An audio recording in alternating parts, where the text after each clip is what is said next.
do solemnly swear that my testimony that I have come to give before the TRC of Liberia is the truth and nothing but the truth, so help me God. Be seated.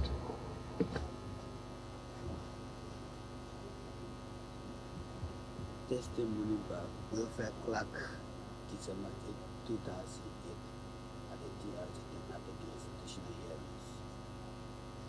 Hearings. Good afternoon, Mr. Witness. I want to thank you very much for coming to the TRC in response to our invitation and also out of your desire to contribute to this process and to address yourself to one or two concerns you may have, listening to testimonies of other witnesses. The TRC thought that the story can best be truthfully told through the experiences of people who have lived long enough, who have been blessed by the Almighty to see this day. People who, during the period 79 to 2003, either by their commitment or by their assignment in public office or otherwise, have managed to have seen and became actors during certain periods. You, as we know, is a prominent security personnel. You were in the 70s security personnel in government. It is our information you were on duty on the night of the April 12, 1980 coup, and you served the PRC government. And during the period, we were convinced that you have rich experience to share with the TRC in terms of what happened, your own perspectives, and advise security-wise that our country can pursue in ensuring general peace, reconciliation, and security. So, Mr. Witness, we are glad that you have come. It is against that specific background that the TRC thought you would be a valuable witness to assist us in our inquiry process. Before you proceed with your presentation, I'd like to introduce commissioners, most of whom you've recognized already. Commissioner Per Bramboul, Commissioner Dede Dorope, Commissioner Gerald Coleman, and of course myself, Jerome Verdier. We thank you again very much, sir, for coming, and the platform is yours. You have the platform. First, there are one or two things, clarification I'd like to make.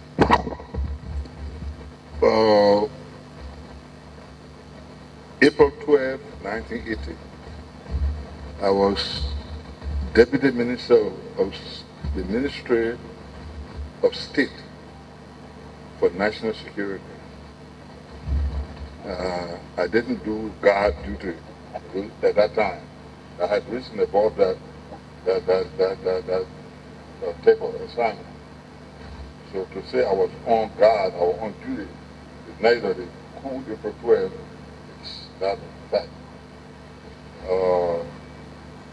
Yes, I was on the executive mansion grounds, night of April 12, 1980. But I was there out of curiosity. Just a minute, please. We are not getting you through the microphone. Okay, you can hear me now clearly? Yes, sir. All right. I was on the ground April 12, 1980. I was not on duty. I was not on guard duty. Okay. All right. That is clear. Another thing I'd like to mention here before proceeding, the letter you wrote me, I saw something in the analyst, and then the letter says something else. The letter is saying that in recognition, the Commission is conducting investigations, allegations of gross human rights and international humanitarian law violations I mean, is that a form letter or just or addressed directly to me? A violation of that. No, the letter, I guess, was just explaining the mandate of the TRC. Ah, Yeah. okay, thank you. Because I was taken aback, you know. Oh, no, it wasn't in reference right. to you in person. Okay, thank you. Yes, I joined the Liberian National Police. I was recruited into the Liberian National Police. Uh, as a cadet, as a recruit, I went to the police academy in 1962, 62 January. I graduated in 1962 October as a recruit. You can hear me? I hope you can hear me. Can you hear me? Or I still have to come closer? All right. Or and then I served. Just a minute. I want the technician to do some adjustment there.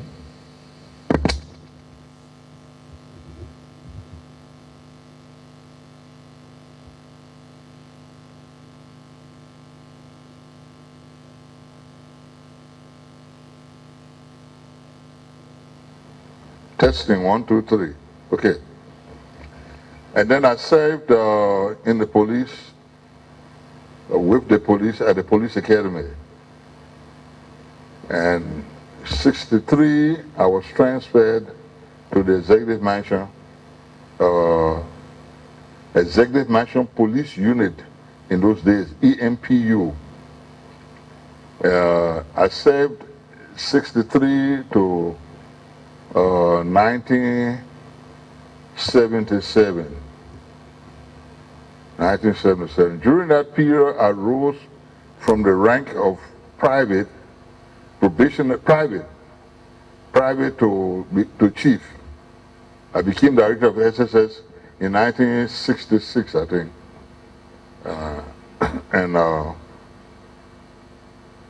no, I became director of SSS in 1970 at the death of President Topman. Mr. Talbot made me director. I was deputy director from 66 to 70.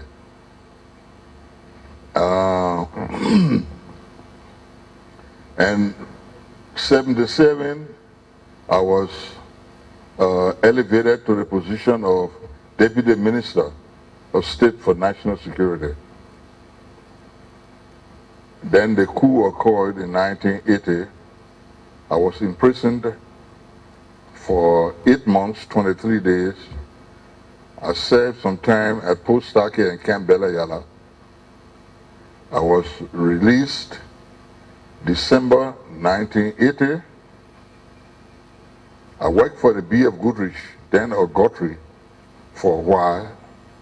And then the PRC government in 82, July 4. 82, July 4th, appointed me director of police.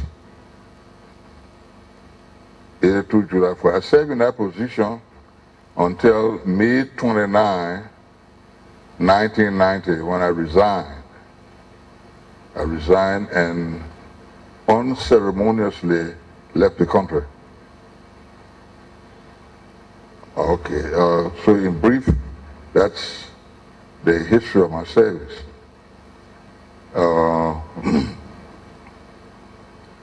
The SSS, well, the Liberian National Police is responsible for general law enforcement, traffic regulation, criminal investigation, etc. The SSS is the security service responsible for the protection of the president, VIPs, visiting dignitaries, and the president's family, and anyone who the president designates, and also installations that are used by the president. National security is responsible for the coalition, for monitoring, for taxing, and supervision of intelligence, and reporting to the president. In a nutshell, that's the functions of the offices that I've held.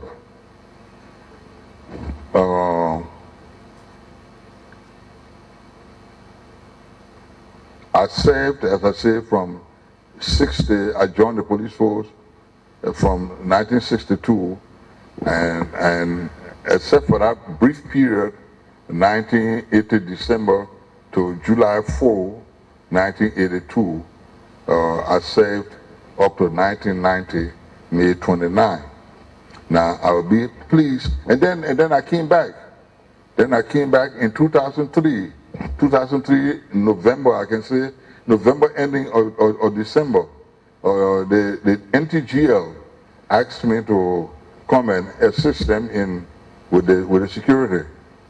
So I worked with the NTGL from December 2003 to January 16, 2006.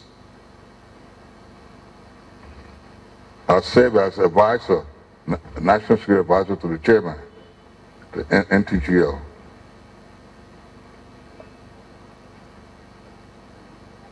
I don't think you want to know what I did when I ran away from the country, 1990 until 2003. And I'm part of it.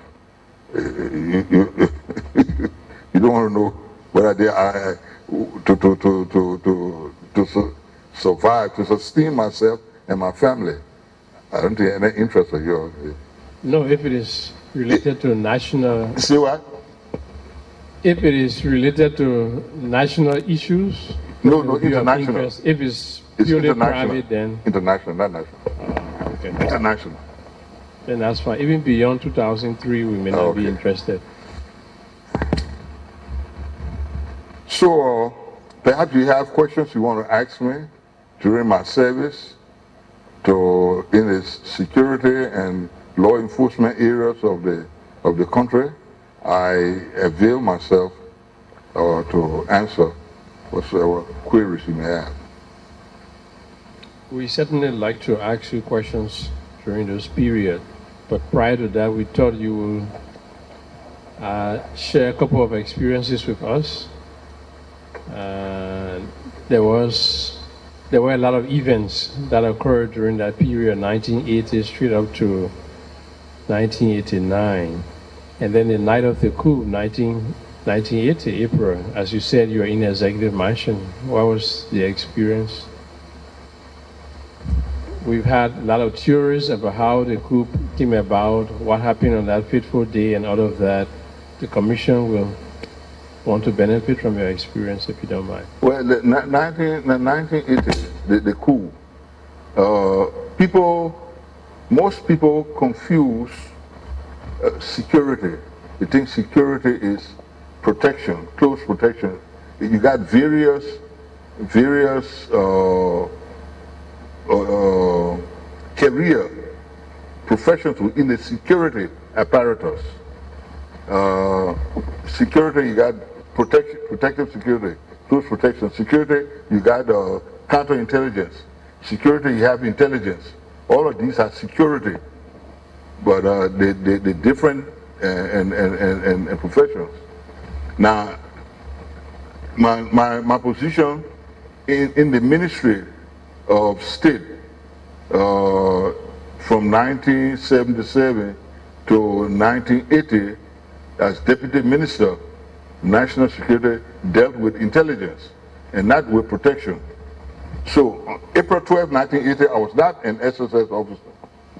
I had nothing to do with SSS. I monitored the SSS activities and made sure that they're doing their job in keeping with law, keeping the statute. I monitored the National Security Agency activities to make sure that they were doing their job in keeping with law, the statute. I monitored the police, and I taxed them also if it was necessary.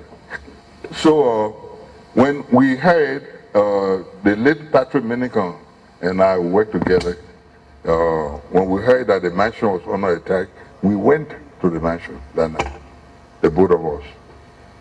We went to the mansion, and we were on the grounds when the soldiers were jubilant, in the jubilant mood. They were whoa, whoa, whoa, whoa, making noise, and some of them said to us, look, you better leave from here and go because they'll be finished killing the president. And if they see you, they will kill you. So me and Patrick and myself, we retreated. Now, up to that time, our office was investigating senior officers of the Liberian National of the Army, of the AFL. I'll call it LNG now, of the AFL. Investigating senior officers. And as you know, the coup was perpetrated by NCOs, by non-commissioned officers of the AFL. So we had in our custody, under investigation, some colonels, some lieutenant colonels, full colonels, and majors.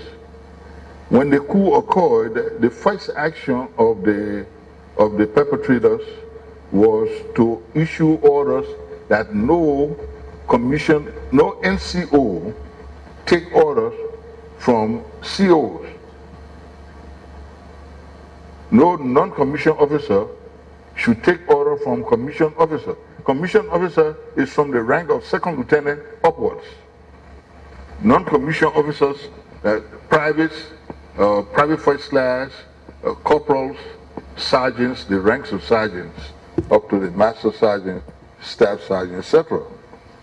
But they gave orders that no NCO should take order from. As a matter of fact, they went further to say that arrest all commissioned officers. So there were commissioned officers that were being arrested on that day, April 12th. Commissioned officers were being arrested by NCOs, by the junior officers. And also, the second thing they did, which was unique, it seemed as though they were well thought of. They issue orders suspending the militia. You know, in those days we have militia, and militia was a cadre of officers, every able-bodied citizen from the age of 16, I think, to 55, served in the militia. And we had quarterly parades and all of those things there. And the Constitution then read that the military, during the time of peace, was subordinated to civil authority. And so when there was a parade, like on Independence Day or some significant national event, the army was commanded by a civilian general. A civilian general. Civilian general in that you had General Bing, you had General Phillips, you had General Goodrich, you had, these were militia generals. They were not military generals. But because of the law, they commanded the troops on those occasions. And the regular army fell in after the civilian, the militia, which were us, able-bodied Liberian citizens. So the PRC junta said that morning the militia was suspended, and to arrest all militia officers, that General Bing and all the people there were being arrested, etc. So that's the significant event that I recalled on that day. And Minika and I were together, and we called him, we said, well, look, we hold ourselves available. We don't want anybody to come and destroying our homes and attacking our families.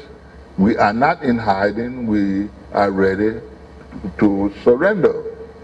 And I think Mr. Tipote, Mr. Tipote or Formula One of them said to me, stay where you are, and we're ready for you, we'll send for you. So Pat and myself together, Minikon.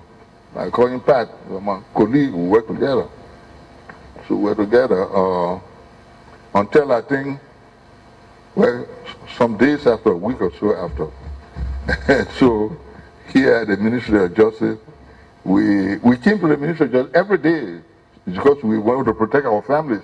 We won't want anybody violating our homes. And church people, the Minister of Justice said to us, the president said, why everybody in jail and the two of you guys not in jail? So I laughed because the president said, so then they sent us to jail. They took us to jail. That we were in prison. And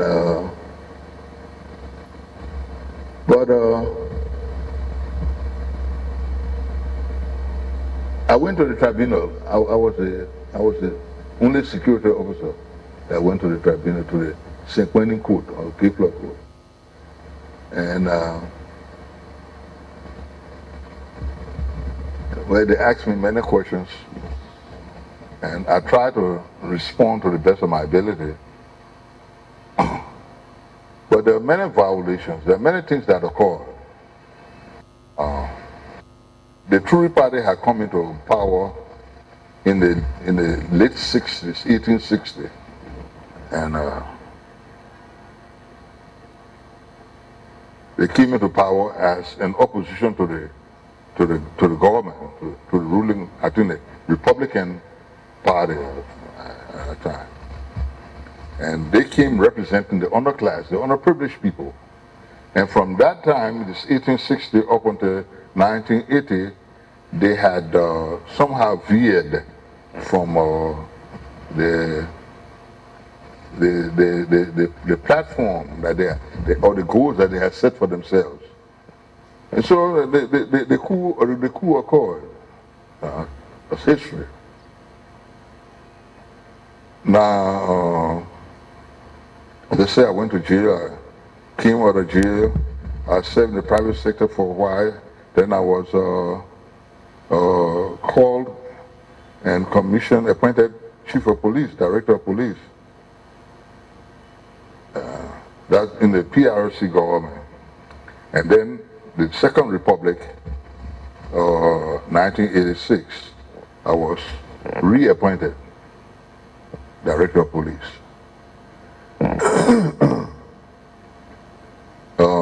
There are many things happening. One of the things that we did and that I was proud of, and people don't that 1985 elections, I think that were the best elections ever held in this country. The first and best. We put everything we had into the elections. Everything we had, we put it right there. Okay. The outcome of the election, we had nothing to do with it. The conduct of the election is one thing. No violence, nothing. Okay. The outcome of the election, that was not our business. We had nothing to do with it. The politicians. But then you had and this is another issue that I was in America. I appeared before a small committee at your office, January 12th, I think, of this year. And I testified. I was there with them for about 2 hours, 15 minutes or so. And I told them I was going away because I was not well. I went away January, and while I was abroad, in August or so, I read on the internet that I had been called here to the TRC. I said, well, if you know where I am, they know I'm sick. So when I came back, in good faith, I immediately contacted you people and said, look, I'm back in town. Cite me, you know. And so here I am. But while I was abroad, I heard a lady surprisingly, and Reverend Roberta Phillips said that, saying, I, Wilfred Clark, in my position as director of police, left my office and went to the prison compound and interviewed or interrogated her brother, who was incarcerated there, Robert Phillips, and I tortured him, and I said that if you didn't implicate Mrs. Salif in the 85 abortive coup, a Bote coup, you wouldn't leave from here. You wouldn't leave. Even the Americans. When I read this thing on the internet, in America, I read on the internet, and I hit the ceiling. Boom. My family, my children, my brothers said, "You got to address this situation. You cannot let it go." I said, "No. People know me." I said, "People know me. People who know me know I'm above those kind of things there." But I'm happy that today also I have the opportunity to address that, because I mean I try to demean myself in a professional manner. And there are officers in the service today and officers who are retired who can testify to that Mr. Clark conducted himself in an honorable manner, in a professional manner, when you're chief of police. And I wouldn't leave my office when I got a corps of officers and go to the prison compound to interrogate somebody. But the next thing is that those who participated in that 1985 aborted, they were not concealing themselves. They were not hiding. They didn't do anything like that. They were out there in the street that day, up and down, riding cars, talking on the radio, talking on the telephone. The public knew them. The public saw them. So why would I go to this guy in the prison and tell him, "Look, if you don't call this person name," and when everybody knew all the actors, most of the actors in that, and let me when I became chief of police, sometime General Kuwampa called me to the barracks, the commanding general, commanding officer. He said, "Director Clark, we're satisfied with you. You're doing a good job, etc., etc." He said, "But one thing on my mind." I see. Where is that? Well, I was waiting for the PRC government now. So he said, "Those my dingo boys that you got in the force, the Bangali Zizi, Vali Kita." And he went on him and he said, "When I see them, my blood boil, I said, "But Chief, what are we doing?" He said, "I want to get rid of it." I said, "No, I'm sorry, I can't get rid of them because the Mandingos," I said, the Mandingos are a tribe in Liberia, and the police has rules and regulations. And if these people violate the rules and regulations or they violate the laws of Liberia, yes, I will take action against them. But I will not do it because of the tribe affiliation." Okay, so I mean, I stood my grounds, and he said, "Okay, I hear what you say." So I left him. I went. After some time, President Doe called me one day. He said, "Come, Clark." He said, "Hey, you're doing a good job. I like the way you're working, etc. You got my confidence, blah, blah, blah." He said, "But those Geo boys that you got on the phone there," you gotta get. And he named about 5 or 7 of them. He said, "Those Geo boys, you can trust them." I told Mr. Doe, President Doe, the same thing I told General Bumba. I said, "We got rules and regulations. I can't just fire these boys because they Geo." You know what I'm saying? I said, "But where?" But then I left the president's office, and that evening I went home about 4:30, and I called these boys, these officers, police officers. I called them to my house about 5, 7 of them. I called them to my house, and suddenly I said, "General, I got a call today. I went to the president. The president said, fire you." He said, "Because your tribal affiliation." I said, "But I told you I can't fire you." Now I stood up for you guys. Now don't make me shame, because I don't want tomorrow somebody come and point finger and say, "We told you about these fellows," and you see where the corner you said there. Amongst them were Yomi and 1 or 2 of them here, still here in town today. They're here. So come November 12, 1985. These same boys, 5 of them came to my house that morning and to arrest me. The same officers who Mr. Doe had told me to get rid of, and I called them to my house and advised them, came to my house to arrest me that morning. And Patrick Minicom had called me and said, "Wilfred, when the people come for you, I beg you, please come get me, because I don't want to expose my family." So when we pick up Pat, and we live here the way. So we drove up David Road to the junction of the main road there, the T junction of there. And I was driving my car because one of the boys who came to arrest me, one of the officers came to arrest us, was anxious to drive my car. He wanted to drive my car, and the way he was saying, look, hey, hold it there, man. Nobody gonna help me. Nothing. I'm under your, and he took my badge. He took my badge. Took my badge from me. And the boy who took my badge is here today. He in Liberia. Listen to what I'm saying. This is the boy who took my badge from me. You hear? Took my badge. So we got to this T junction. Here they will run the main place there. And because we have been monitoring the radio, we knew that everybody was being taken to ELBC that morning. Okay.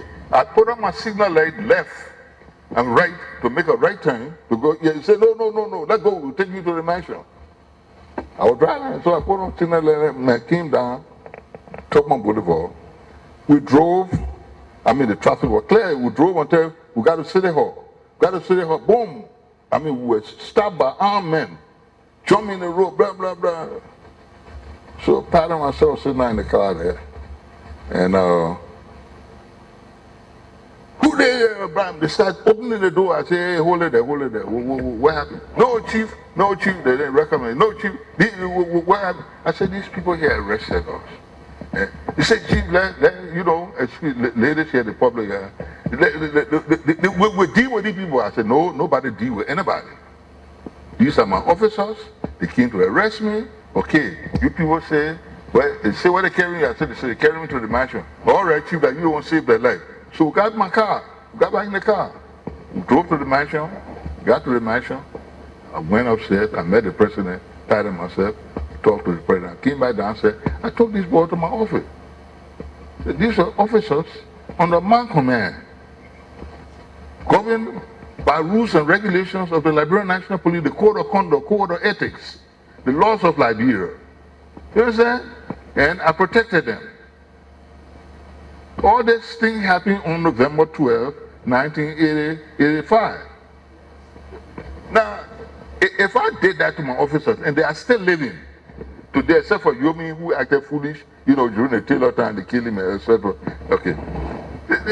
This thing here, I didn't treat them in any manner except that we held investigation, which was normal, etc. But why would I then go to the prison compound to investigate or interrogate a prisoner? When I had my officers there who had acted illegally, who had taken my badge and all of that, who were part of the fray, who were part of the abortive coup or invasion. So when this lady who made this remark about me, she's a member of the club.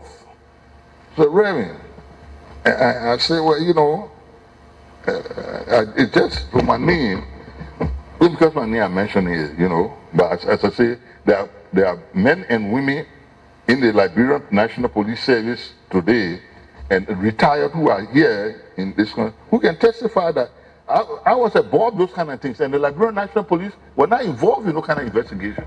Those investigations were being held by the Army and by the NSA.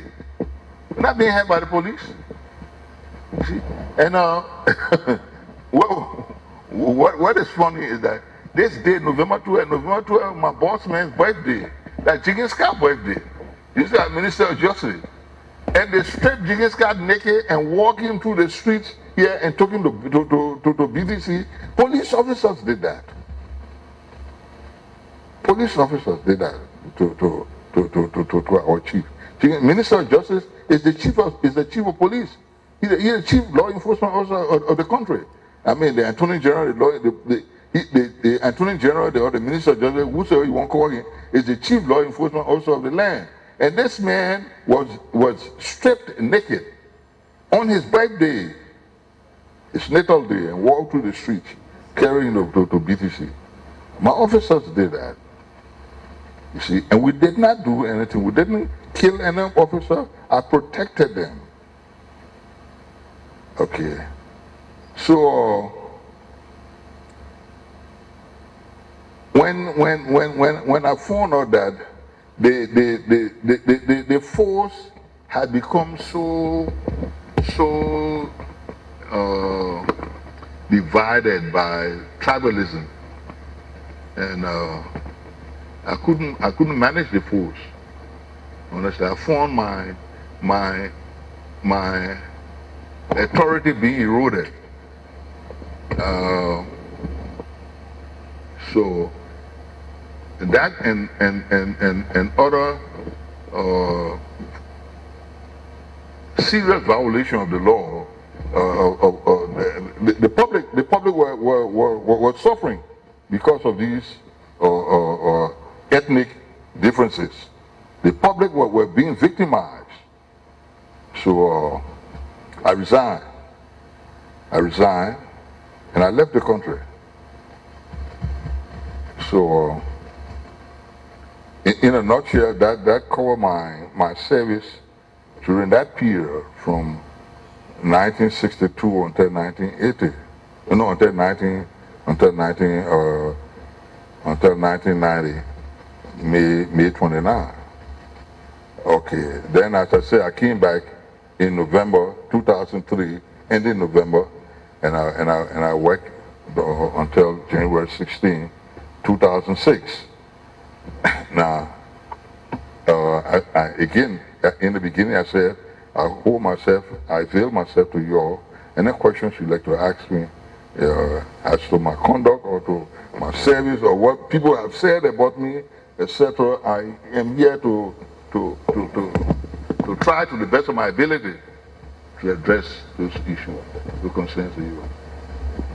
Thank you for the opportunity. Thank you very much, sir, for making that presentation. And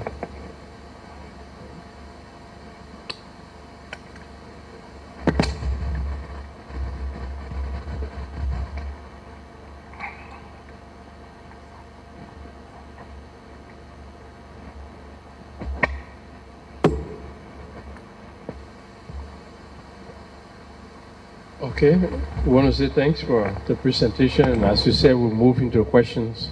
Say what, sir? We'll move into questions from Yes, the commission. please. Yeah. Okay. We'll start with Commissioner Cooper. 3, testing. Thank you. Welcome, Mr. Witness, and thank you for sharing with us the introduction points that you did give us. I have a couple of questions I would like to start with. From your presentation, you gave us a summary of your activities from 1962 to about 1989 or 1990. And is it true that you said you left Liberia around May of 1990, right? May 29 and left the same day. May 29, 1990. Okay. And then you went and you stayed in America from 1990 until 2003? Yes, sir. Which is again May. So what? Around May. No, September. Oh, September. I didn't come to Liberia until November, I said, 2003. Oh, November, okay. Yeah, but when I say, the reason I said September, because I was called to Ghana. I was offered this position in Ghana, and then I went back to America because of working. I had to go back there and close shop there. So I didn't come to Liberia until after the inauguration. I was not even here for the inauguration in October 2003, October 14 or so. I was not here. Okay. I didn't come until the end of November because I was closing shop. What I was doing there. Okay. One question I want to start off with. It seems that when the coup took place in 1980, you said at that time you were Minister of State? Deputy. I was Boyle Holder was the minister. Burley Holder. Yeah, Boyle Holder was the minister. April 14, 1979, the Red riots, and the Brandner Commission recommended certain ministers to be retired or dismissed, whatsoever you want to call it. And Balehula was then Minister of Defense, National Defense, up to up to April 12, 1980, April 14, 1979. And he was dismissed, but then the Ministry of National Security was created. I won't say for him, but it was created, and he became the first minister, and I was his principal deputy. So it's Minister of National Security. Yeah, Ministry of State for National Security. Oh, okay. So that's different from the position of the Secretary to the President or the Minister of State in the presidential mansion. Say that again, please. There's a position called Minister of State, the person who works directly in the mansion of the president, taking appointments and organizing the schedule. I told you, you're a lawyer, you know, they can have many ministers of state. You got Minister of State with a portfolio, you got Minister of State, you know, but he was Minister of State for Ministry of National Security. Okay, so who was the Minister of State for the Minister of State? The President of the Republic.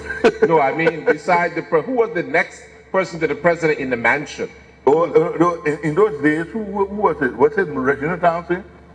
Oh, who was the Minister of State? Dunn, or I don't know. No, I don't think it was Edward Dunn. Oh, okay. Who was it? Talbot administration, Up in the coup. Talbot administration. Yeah, I think it was Edward Dunn. Okay. Yeah. So he was the Minister of State proper. Yeah, he was the Minister of State proper, yeah. So they created... because Townsend had left the job and become chairman of the Tory party at the death of Goodrich. After the death of Goodrich, Townsend became chairman of the party. Okay. So then this Ministry of National Security was created, what year again? It was 79, what month? Approximately. It was after the commission finished their findings, right? After the Brown Act Commission. Okay, so November, December, like that. Yeah. Okay. And what was the term of reference? Was it something that they passed as legislature, or just the president created the ministry? No, an act was written. Okay. Because, you know, if from then, this thing has been continuing on and on and on. Mr. Doe could continue it. He appointed Mr. Minigan, Minister for National Security. And succeeding administrations have perpetuated this office. Okay. So it started in 1979. Yeah. So I was just trying to understand the terms of reference. Yeah, I don't know. I won't say. No, I won't say 79. What year was that? Because April 14, 1980. No, April 14, the Rex riots. Oh, that's 79. 79. Okay. It was after the Rex riot that the Brown Act Commission. Correct. Okay. Yes. So it started 79. Yeah. And what was the term of reference for that ministry? You mentioned about security have different levels. Intelligence, checking, or... To task, T-A-S-K, task. To task, to monitor, to coordinate, to collate the intelligence and security law enforcement apparatus of the Republic and report directly to the President. So that would mean the police, all types of SSS, everything? Yes, sir. Yes, and sir. it would include not only intelligence gathering, Yes, but sir. also enforcing and everything else, right? Take, for example, an operation like the OEU, when we had the OEU. Our office was the coordinating office. We were responsible for even though the individual security apparatus and law enforcement were operating, but we coordinated the activities of even the military. You see, because Even the military? even the military, because power doesn't operate in a vacuum, sir. You got to have a central command structure. So even immigration, people coming in, out of the country? Yes, sir. Yes, sir. Yes, sir. Yes, sir. Yes, sir. And something that the people here in this country don't recognize. Customs. Customs is a law enforcement agency, and there are times when if we think it is necessary, we can we can call in the customs and get a certain assignment as it relates to national security. Because customs is an enforcement agency. Okay. They carry badge, they wear uniform. And with, you said Mr. Holder was the minister proper, and you were his direct deputy. But deputy. What was your focus, administration or operations? Operation. We have one deputy, and our men. So in essence, everything was under you, but Yes, you were sir. their number 2 man. Okay. So where's Mr. Holder today? Is he still with us here in Liberia? Is he alive or? He's alive. He's in America. He wrote a book. And he got my name in the book. Is it good or bad? Bad. Oh, I see. What's the name of the book? I know. You forgot the name even though it was I bad? won't read it. I won't. All right. So what I'm trying to understand is the premise. So here you were, the number 2 man in charge of the total security of this first independent nation in Africa. I tell you something. Anything that happens, you guys should have known about it. And then under your watch, the 19th president of this republic and the head of the whole OAU got assassinated and killed, and you didn't know anything about it. So how could that happen as a professional man with that kind of portfolio and responsibility? You make it sound like a big crime, like it's a sin. Well, these are the facts. I'm just giving it to you. Wait, Mr. Kuma. You make it sound like it's a big crime. I mean, is that the only? I'm not counting on. I'm not making an excuse. As I said, we were investigating. You understand? And like the wrong area. Yes, and the carpet was taken from under us. But you had this thing was building up now for years. We're building up and then you had all kind of external influences. Yeah, don't forget the principal. Our principal was Mr. Talbot. And Mr. Talbot was president of the country. Mr. Talbot had his own ideas, his own goals. Mr. Talbot I'm being subjective now. I think he wanted Nobel Peace Prize. But Mr. Talbot was a non-aligned. He pursued a non-aligned policy. And even though we were friends of and these were Cold War days. These were the days of the Cold War, East-West. And Mr. Talbot identified himself with Mr. Shesescu.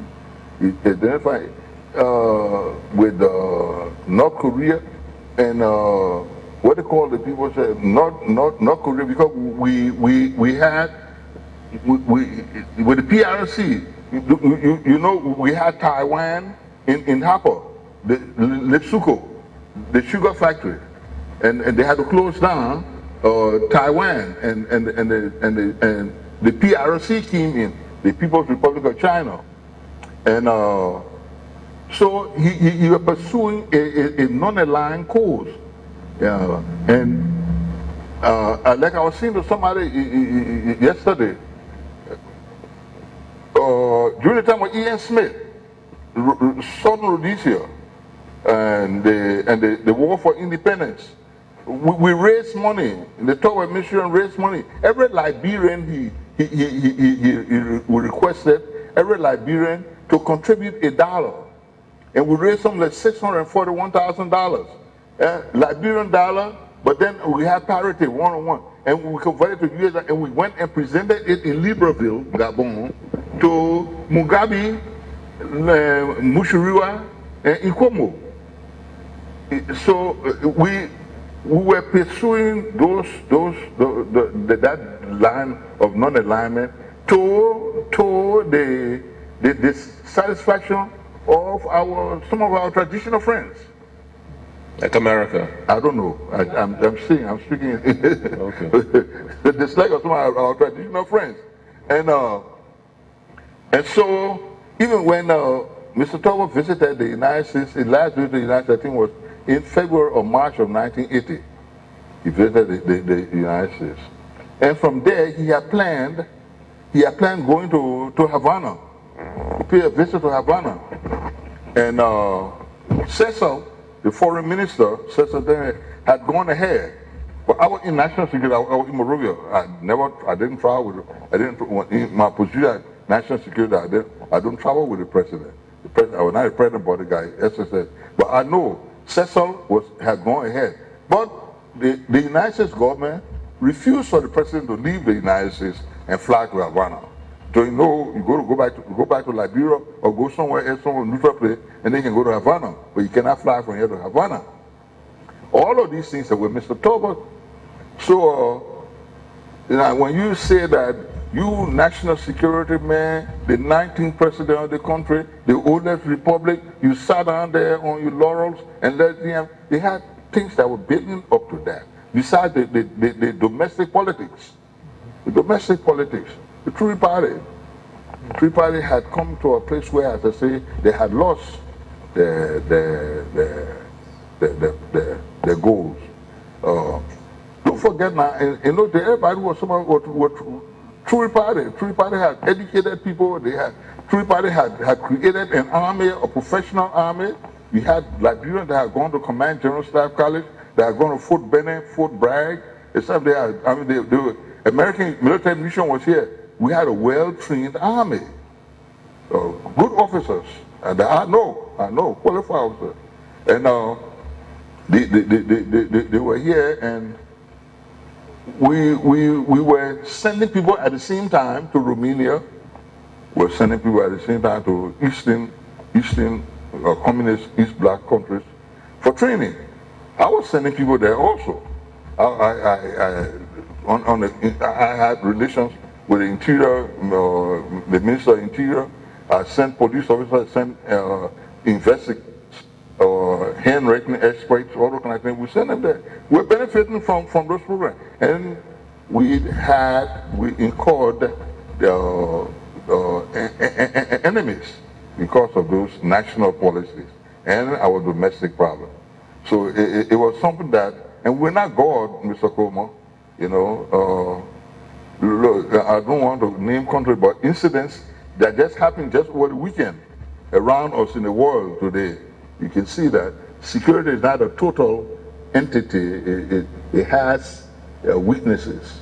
It has loopholes. And as I said, I'm not making excuse, but I don't care how you try. It's not 100% security. Thank you for such honesty. But let's get back to another point. Then can you honestly say that you, in that position, did not know about the coup coming? I did not tell you that we were investigating officers. Okay, so that means what was the purpose of that investigation? We had the NSA had the NSA were the foot soldiers. Okay. NSA were the foot soldiers. They sent us intelligence. The police counterintelligence. The police is an intelligence agency also. They send us reports. Look, we see people having meeting here. We hear all of these things come in, and we collect this information.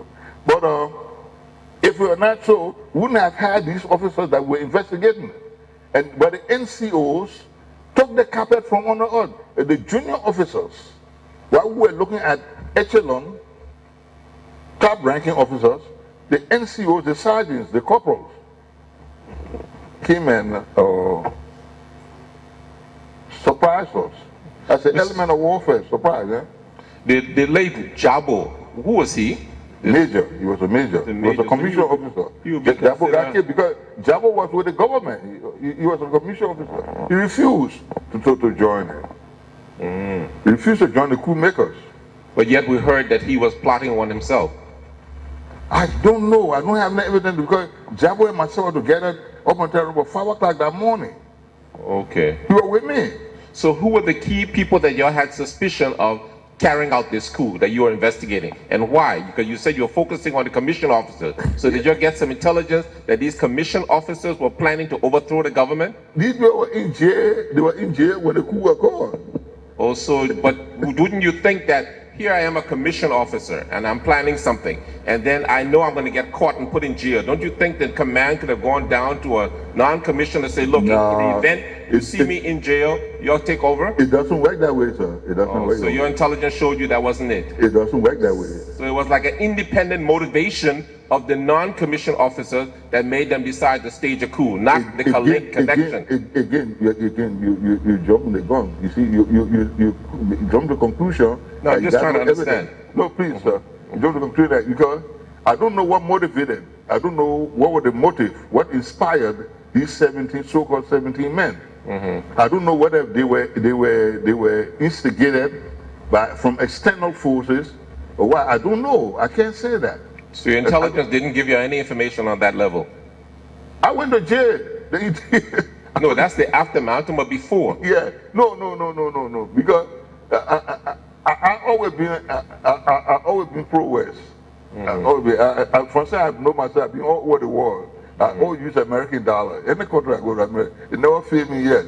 You understand me? So the Eastern European thing it was now another politician. I'm an American or pro-Western. So you're saying then that the motivation for those non-commissioned could have been a non-American aligned or what they call a pro-communist group that could have done it? You know, you got to look at it. You got to look at the sequence of events. You had politics, local politics. I said, don't forget about the domestic side. The Tree Party had been undermined, her authority had been eroded. Huh? Okay, so like they had the conference in Buchanan, they had the youth wing, all kinds. They tried to revive the party,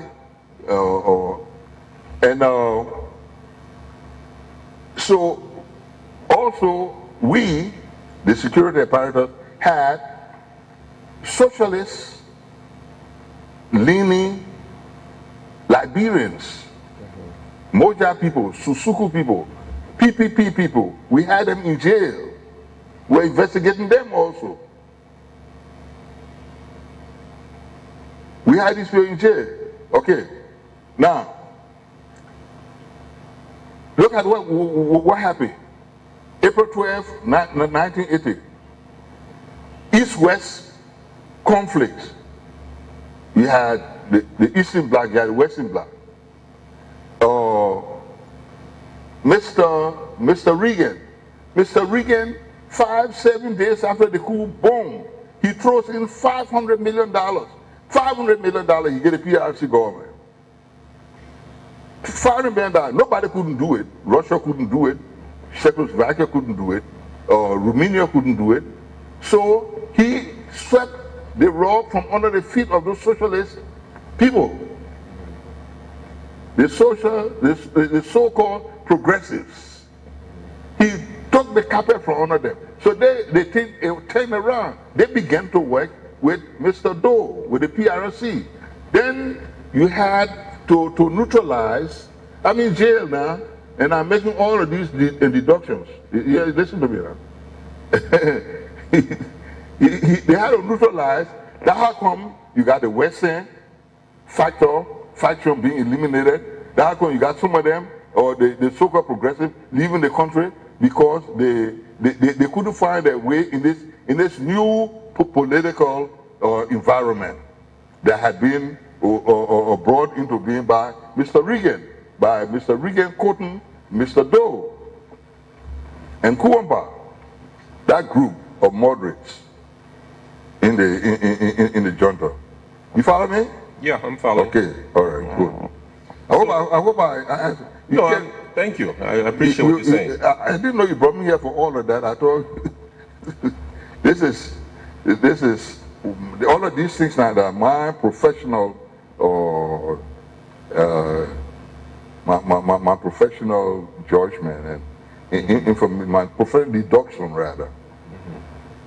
One question I was concerned about also, after that situation happened, you said you were arrested immediately, or you turned yourself over, but then the Tipote's group told you, don't worry, we'll call you when we need you. Yeah. And then later on, they needed you and they called you and they arrested you. Is that correct? Yes, sir. So how long were you in jail, and which jail were you in? Was it Belayala or did I was in jail, I said, for 8 months, 23 days. 8 months. And during this period, I said, I went to all the prison. I went to the postdoc here, I went to NP headquarters, I went to Central Prison, I went to Belayala. They were moving me around because people in my position don't survive coups. Yeah, that's why I was asking, how were you, man, lucky enough to survive? Because they killed so many other people. People in my position don't survive coups. So they were thinking, I was a hot potato. They were thinking of what to do with me, and they couldn't do anything. Well, they could if they were, but then, like I said, Mr. Reagan had come in with $500 billion, so they had to do things to satisfy him. So you had some contacts on that side. I'm not saying that. You making that conclusion. Well, I'm just... You make that deduction. In your testimony, you mentioned that you had some good contacts in the CIA, some friends. I said that? Well, maybe this is an error in this writing. Well, yeah. Oh, you got that thing I said, it was in January? Yeah. You got copy of everybody? Yeah. So that's why I'm concerned about that. By them. I was trained by the Israelis. My friends in America, hello, in the CIA. Hello. I was trained by the Israelis, I was trained by the Americans. And I trained here in Liberia. So, I said I pro-West. I just said it to you here. I said I pro-West. Okay. That's what I said. And I'm not ashamed to say that. No, there's nothing to be ashamed of. I'm pro-Western. I'm myself pro-Western. And I'm not aligned to them selfishly. My country have benefited, my people have benefited from my alliance with the West. We are just trying to understand the root causes of this event that took place in 1980, yes, sir. Which was a triggering mechanism for ongoing series of events from 80 to 2003. Well, so when I'm asking the questions, I'm not asking them personally in any way. I'm just trying to gather information. And I hope you know that. You know that I'm magnanimous. I'm not taking it. I'm happy to help you. All right. I'm happy to. I'm happy to let you know. I'm proud of my knowledge, etc. You know, my experience. So I was just concerned that when Mr. Tauber was going to this left side like this, was there any attempt made to connect to you from the security sector of the CIA, etc., to sort of protect the situation or to turn an eye and let something happen? They didn't like it. What? The Americans didn't like it. Oh. They didn't like it. They expressed it to me. They expressed it to me on occasion. They even expressed to me about Mr. Doe. Mr. Doe's conduct. You know? So they didn't approve of it. Oh, I see. But Mr. Tauber, as I say, he had his own goals. He had his own ideology. He had his own programs that you are pursuing. Okay. All right. Thank you. Another thing, you said that you faced the tribunal, right, after the 1980? What were some of the questions or concerns that they had for you? And at the end, did they just find you innocent and decide to let you go, or what? I don't know. I never saw the report. I never thought, but I talked to them like I'm talking to you. I'm a professional man. I mean, I had no hang up. They say, what? They say rampant corruption. They say rampant corruption, all that kind of thing. I was all right. I didn't feel that I was guilty of any of those charges that they had. And so when I went to them to inform them, to educate them, they remark. But people come here to us and they're shaking, they're trembling, etc. And you come to us, you're friendly, you're joking with us, you're laughing, etc. Yeah, like me. I mean, the guys, they are my friends. St. Quentin, all the fellas there, the Equipment there, they're my friends. I mean, we're not enemies, and they knew my position. So when I went before them, I was not intimidated at all.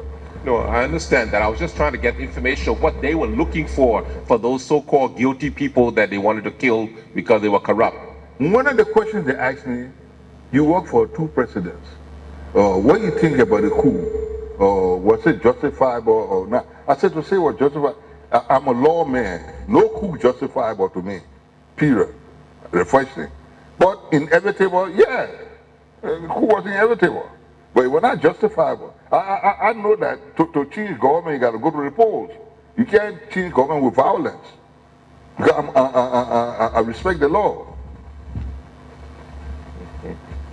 Okay. All right. Another point. You mentioned that you knew many of the people, or so-called the people who did the '85 coup, were well known. Everybody knew them. Besides Kuwampa, could you give me some of those well-known people that everybody knew about the 1985? I've been in town here since the end of September. I got back from the States. And I've been hearing people come before you and calling a lot of names, etc. Why you want to hear from me? No, everybody's view is different. We just trying to understand and gather information. Somebody seen people, the name they've been calling. Example? Oh my Lord. And Mr. Harry Greek in here. Harry And Greaves, yeah, okay. Harry Greek, and Joe Wiley in here. He spoke. Yeah. So with regard I'm to sorry, my friend, where going? Frank, John Stewart. Yeah, sorry, he's not here. Also, that Muja man, where I used to arrest them. he was one of those involved, or what? What are you saying? I know all of them. You see, so the lots of things that they did. So you're saying he may have been one of those I too? didn't say he was one of those, but the organization. He was part of an organization. Moja. Moja Susuku. Susuku. And you feel and those? Mr. Talbot. You know, Mr. Talbot was a card-carrying member of Susuku. Mr. Talbot. Yeah, Mr. Talbot, Brand Talbot. He raised a Susuku man. Susuku had noble goals. Mr. Talbot was a farmer. Okay, you mentioned something about one Mr. Phillips, and that you had nothing to do with the interrogation question. Okay. I'm surprised that I don't know what this lady's motive is. Okay, no question. I don't know, honestly. And she's a member of the club. She's a woman. I don't want to enter, but as I say, there are officers in the service now at that police headquarters. There are officers who have been retired in Monrovia. There are some of the officers who I said arrested me, and I got involved in it and saved their lives. They are here in Liberia now in Monrovia. If I didn't take action against those officers, why would I go to the prison compound?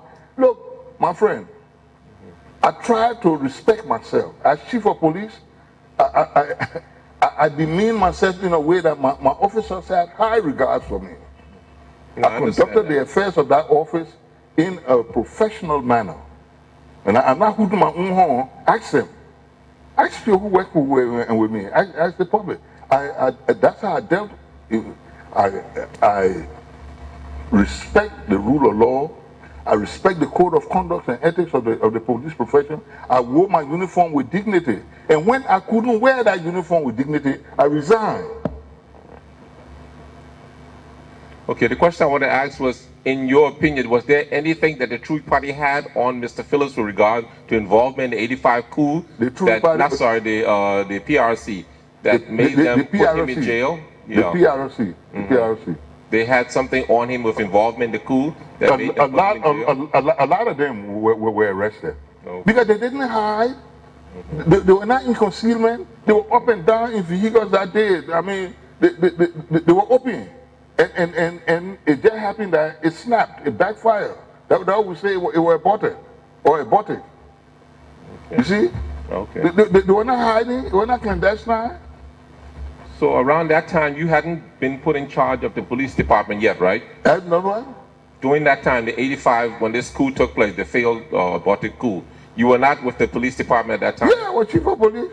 Oh, so I thought... And they arrested me. Okay. I said the people arrested me, my officers arrested me that morning. November 12, 1985. Okay. I was arrested by my officers. So when did you become chief of police then? I became chief of police July 4, 1982. Oh, 82? Yeah. July 4, 1982. Oh, so right after you were released, but not too far after you were released from prison. Yes, sir. 82, they had already appointed you as chief of police. I worked for the then B.F. Goodrich for a while, or Guthrie. Guthrie bought a plantation, the rubber plantation, there in Birmingham. I worked with them for a while, for a short while, and then I was there when I was appointed.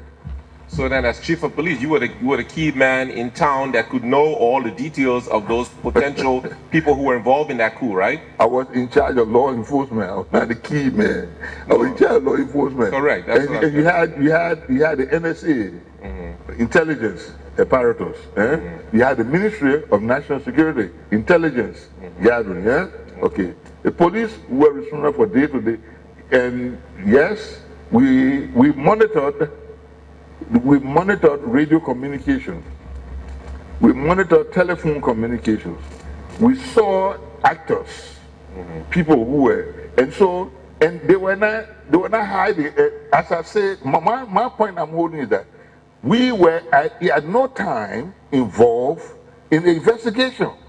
This investigation held by the mansion, the military, and the NSA, who was one of the directors, Sylvester Moses. The police had nothing to do with it. See? Why did they come over here and say and lie on me? Why should they? I don't know what motive they were. The reason why you say it, I don't know. But don't forget about. At that time, didn't they have a coordinating system for the security? So you were kept in the loop, right, of what was happening?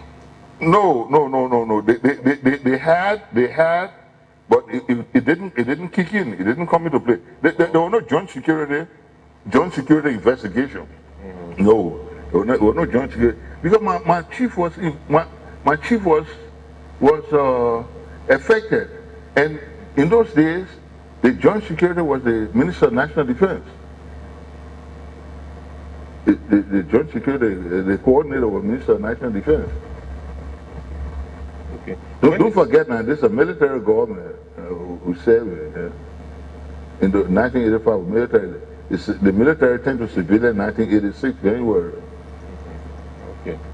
So you mentioned also during the elections that it was one of the best elections you felt in this country. Yes. But as head of the police, yes. I planned it. I planned the police operations. Yeah, it was a total police operation, and we did our best. There was no problem, nothing. It was, perfect. And it hiked me like hell, excuse my expression, that at the end of that peaceful election, then problem came at the end of it. Then what came? Problems. Oh, problems. Problems ensued. Do you believe there was such a problem? You believe that it's true that the government may have hijacked that election and falsely put themselves into power when it wasn't correct? I took an oath. To the best of my knowledge, yes. Okay, thank you. I took an oath. When you take, not a stupid person, but when you take a process that has an organization, you have an election commission responsible for the conduct of the elections, and at the end of that process, you come and organize a committee to do the counting. That was not necessary. Something had to be wrong. Something had to be wrong. So it take a rocket scientist to find that one. Okay. Now, what was the reason or conditions under which you left Liberia, please, in 19... So what were the conditions under which you left Liberia in 1990? I flew out of here. I went by plane. You flew out? Yeah, I flew out of office. So it was you said 1990 May, right? May 29, 1990. So it was just sort of fear of the way things were going, as you mentioned earlier. That was the only reason? I've been everything. I had been everything. I've been chief of intelligence, chief of security, everything. So I knew the feeling. I know the symptoms, you know. And I sent my family out. And so when they got to the place, when I went to America, when?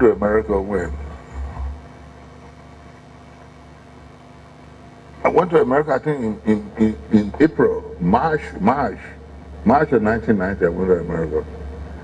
And I was invited to the State Department. And I met with Ambassador Perkins. He was then, I think, Director General of Foreign Affairs at the U.S. State Department. Perkins had been here as ambassador, so he was my friend, he knew me. So when he invited me, I went to him, And he had the head of the Liberian desk, he had one of his assistant secretaries, and we sat down and talked, the four of us. Sat down and talked, and pointed out certain things to me, and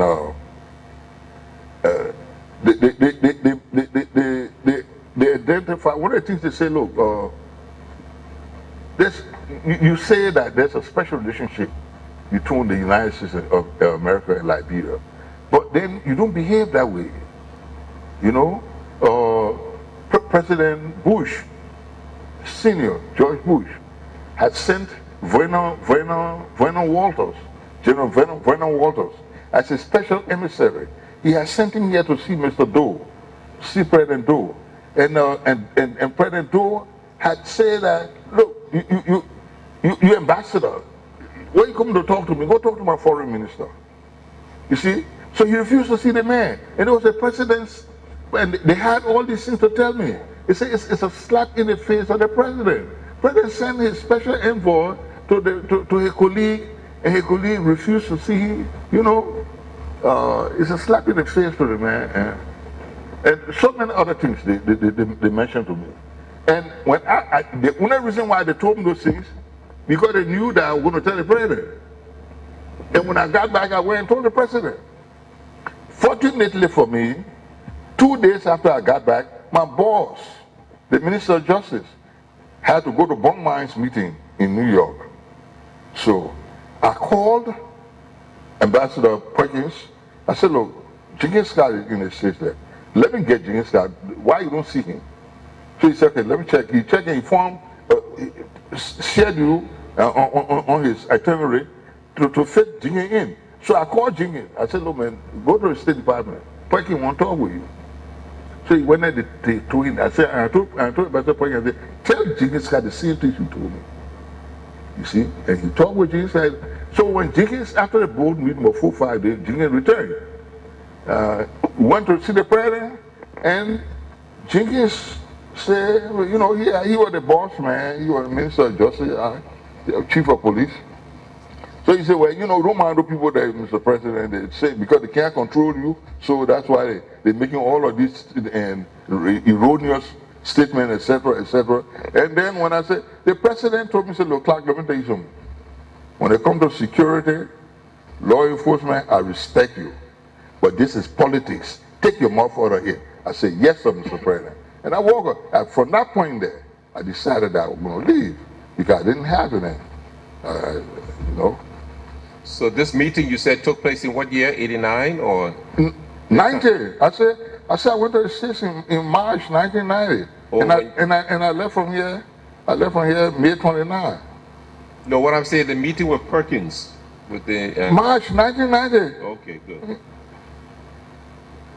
So even after that meeting, it was an attempt to see whether there would be change. But when you got the response you got, you realized there was no hope. Yeah, and there were lots of things to say. Lots of things to say. Mm-hmm. Some of them are quite embarrassing.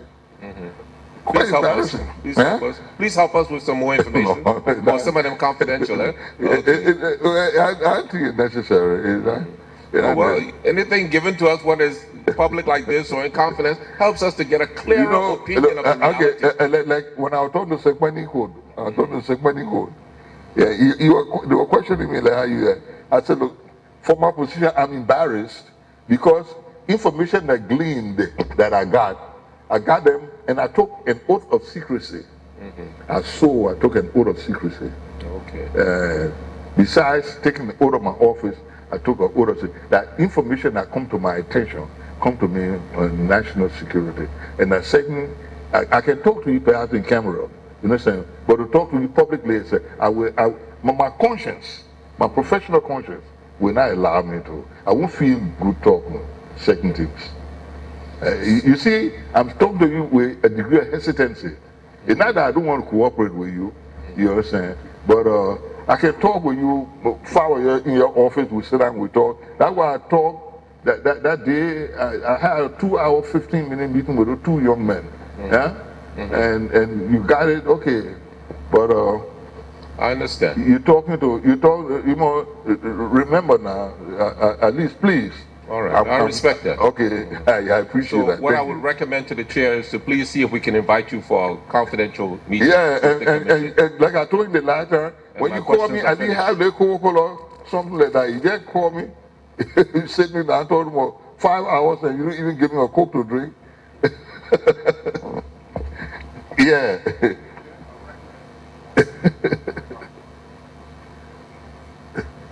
And I'm open, please, honestly.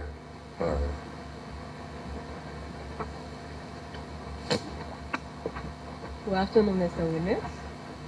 What happened? You got no more questions? Thank you. Huh? I already speaking. You want having some want tough ask- national security questions? No. Yeah, we just want to say thank you for responding to our call to come and I give can't clarity. understand. I can't hear you clearly, man. I was saying that we want to thank you for responding to our call to come here and give clarity to some of the things we've heard. I have a few questions. One of them is when you were giving your testimony right now, you said at the point when you realized that your authority was eroding and that people were being victimized, you resigned. My question is, what do you mean by when people were being victimized? What were those things that they were doing to people that you found so important?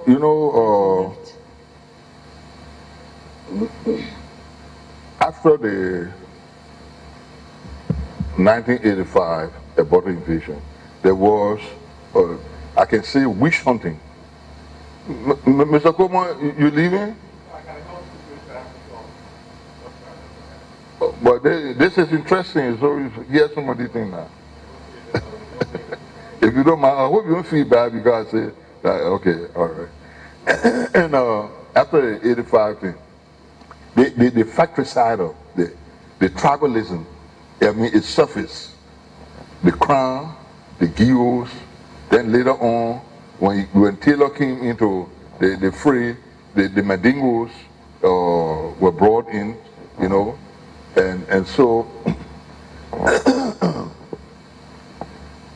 there were people that were being killed in this city. People, you're talking about death squad, and not necessarily military people doing it. Civilians were doing it. Even even schools with their neighbors, and on tribal grounds. And so, I remember one occasion, I went to the president. Mr. President, there are lots of things happening in town here, and I understand. I don't have any proof, but I understand that it's being perpetrated by elements of your tribe. Boom, he hit the ceiling. Blah, blah, blah, blah. I said, Mr. President, I ain't got no facts, but you know, I beg you, if it's your people doing it, kindly call them. And then I call a few of your people. I call their names to him. I said, call them and ring them in. You understand? I said, because it is bad. The public talking about it, the international community, people feeling insecure. And then he said, okay, I left. And believe me, 2-3 days after I left the parade, 2 days, not even 3 days, 2 days, it ceased. It stopped. You understand? I never pursued it. Then my boss, the Minister of Justice, I said, he's the chief of security, he's the chief of police, he's the chief law enforcement officer of the country, the Minister of Justice, in that country, not Liberia, in that country. The Attorney General, the Minister of Justice, is the chief law enforcement officer of that country. So, my boss seemed not to like the way I was conducting the affairs of the police. And so he tried to co-opt some of my officers, and he was running a parallel thing like under the Ministry of Justice. Again, you know, I didn't like it. And I used to tell me about it. I told him, I said, look, let me tell you something. You can do anything you want to do, but you can never destroy this organization. The police is an institution, it's an arm of government. Every government in the world has you may not have an army, but you got to have a police force. I said, so what you're doing is wrong. And so But it was so bad, and my officers, because I'm a Congo man, I don't speak dialect. My officers then start talking dialect on the radio. We're communicating in dialects because of what the Minister of Justice had done or was doing. You understand? Undermining my authority. And so uh, I, I couldn't administer the affairs of the office. And if you saw my letter of resignation, I mentioned in my letter. And in my letter of resignation, I praised Mr. Doe and I prayed for Mr. Doe. I prayed God blessings upon me, because if Mr. Doe didn't have confidence in my ability, I wouldn't have lasted 8 years, 10 months in office if he didn't have confidence in me. You understand? Because members of the PRC didn't want me to be chief of police. They had their own tribal people they wanted to bring in. But I was Mr. Doe's choice. And not only his choice, but he supported me. You see? And so I prayed for him. I said I prayed for him, and I resigned and left the country. But mainly it was because I couldn't administer the affairs of the department, and my authority was being eroded by my boss, by the Minister of Justice, and I couldn't fight him. There was no need to do that. Who would listen to me? I tell you something. Johnson, they had an assistant director for operations, Joseph Johnson, Cranborough. One evening, about 5 o'clock, I'm in my office looking outside the window, and I see the director for CID, I see the chief of patrol, I see the assistant director for police for operation, and I see the Minister of Justice. I see 4 of them getting into a car in a police parking lot. It was 5 o'clock that evening. I'm standing looking outside. Then about 11, 12 o'clock that night, I heard my wife knock me and say, you hear what we're talking on the radio? I said, yeah, I hear. She said, where is that? I said, whatsoever they're doing, I will know it. I said, it will come to the surface in the morning. So that morning, I usually go to work very early. I go to work 7:15 or so that morning. I got in my office, and one of my friends, a civilian, drove up behind me and came up to my office. I said, what happened, my man? He said, oh, I have my sympathy. I said, for what? He said, oh, one of your directors was killed last night. I said, you joking? He said, yeah. Then I called my deputy, Jim Fokwa. I said, you hear this say? He said, no. I said, go investigate, find out. 10 minutes he came out, he said, yeah, Joseph Johnson died last night. How he died? They went to Clay to make medicine, bulletproof medicine. You understand? They were taken by the Minister of Justice to Clay, one witch man, to make bulletproof medicine. They made the medicine, and they went to try the medicine, boom, they shot my director died. And they tried to hide it from me. You see, now, and I went to the president. After I got the information, I got it certified, I went to the president and said, the press will come to you, send it back to me. Don't answer the press, send the press back to me, I will handle the situation. I said, but Mr. President, you got to charge your Minister of Justice. We're the Minister of Justice the cause of this incident. And nothing happened. When Joseph Johnson died, and it was my responsibility to deal with the family, to deal with the public, etc. You know, and it was quite embarrassing to me.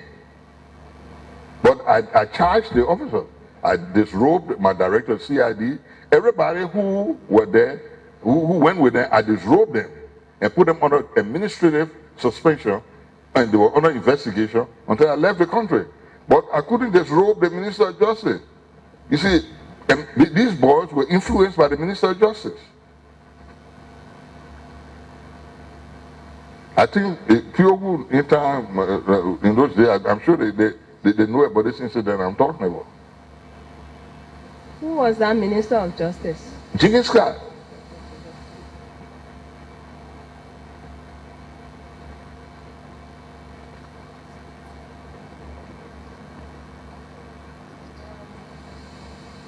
And you said the person who died name was what? Johnson? You say what?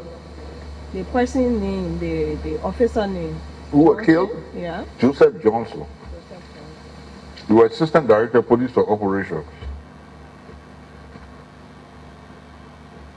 Okay. Could you speak to two incidents? The LU incident. So, The LU incident. which many incidents occurred. The 1984 incident 1984. on LU campus. I tell you the truth. And then the Grady Addison incident. Yeah, but When but he you was actually arrested. you actually mean to, because the military action is under the military. I can't comment on, because I remember for that incident, the university students named Grady Allison Dracula. They were calling him Dracula because he sent the troops on campus, and they raided the campus, etc. But that's as much as I know about it. That it was not a police operation. We were military. You were not present on campus when it took See what? place. You were not present on campus when it took place. On campus? No. You never went there. 1984? Yeah. No. Until after everything was over. I was not present on campus at no time. 1984. And you never went to inspect after the incident. You never went to inspect the campus after the incident. No, ma'am. Well, inspecting for what? To see what? To see how much damage was done? Or collateral damage? No. Okay, could you speak to the Grady Allison incident when he was arrested? Yeah, but you got to call the Minister of Justice. That was the Minister of Justice operation. That was the Minister of Justice. I was in America when Grady Allison was arrested. Okay. I was attending police conference when he was arrested. And it was said that they were waiting for me to arrest me also. Don't forget, I'm Grady from Kipamo now, and I'm from Kipamos. And we're buddies. So he Minister of the Army, I'm Chief of Police. We got the two forces in the country. Yeah? Okay. So everybody say Wilfred Clark going to be arrested. I came home after Grady was arrested, but 1 or 2 days after Grady was arrested, I came home. I went straight to the mansion to dare my detractors. Why arrest me? Why, you know? And the NSA director at that time, I think was Flo Washington at the airport to meet me. So I said, well, you're going to arrest me. He said, well, you don't mind the foolish people there. But anyway, this was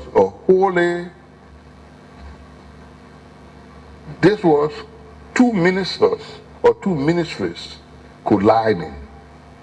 Jenkins Scott, Minister of Justice, Grady Allison, Minister of National Defense.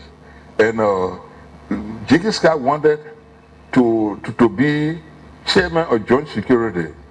And to do that, he had to neutralize Grady. And I tell you the truth, as far as I know, nothing in that Allison's allegations were true. Nothing whatsoever. There was no fact in it. You got a new Grady Ehe wife. He ate yata or water. I knew the both of them. And if anything, and all the witnesses that they got to testify, they fabricated it. Of course, it was a kangaroo court trial. I think they had it at DTC. I never attended it. I never went there. I was never called, so I didn't have any calls to visit it. You talk about some commission officers that were being investigated at the time the coup took place. My question is, what was this information that you got that prompted you to arrest them? You won't put something wrong with your microphone, ma'am. Because I hear you, but Aaron, please. Let me come nearer to you. You can hear me now? I can hear you clearly. Okay. You talk about some commission officers that were being investigated during the time of the 1980 coup. My question is, what was the intelligence information that you got, or whatever information that caused you to arrest them to be investigated? And who were they? Let me tell you something. If this is fact. This is a fact. I tell you the truth. I'm an old man now. For me to just sit down and to call names to you about the officer that be investigated, I cannot tell you off the cuff. You understand? I can't tell you off the cuff. But we had information that these people were planning a coup. Oh, okay, that they were planning. We had information that they were planning a coup. But for me to name them, because it were not one or two persons, you know, but I can tell you the ranks. They were ranked from majors up to lieutenant colonels. So you did not know any one of them, or you can't remember any one of them? You see, I tell you about my age business. Somebody sent me information and said that the assistant director was not Joseph John, but Henry Johnson. Pardon me? Henry, he knew not Joseph.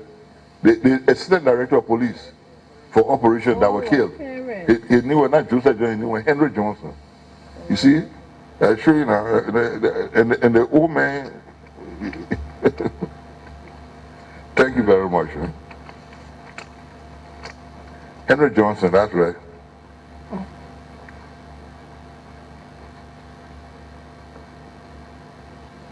So you say you cannot remember not one of them, not even one. You see what they trick my mind. At least you remember the Johnson. And I wonder why? At least you remember the Johnson. The Johnson. Oh, Johnson was my direct, you were officer. You remember my staff.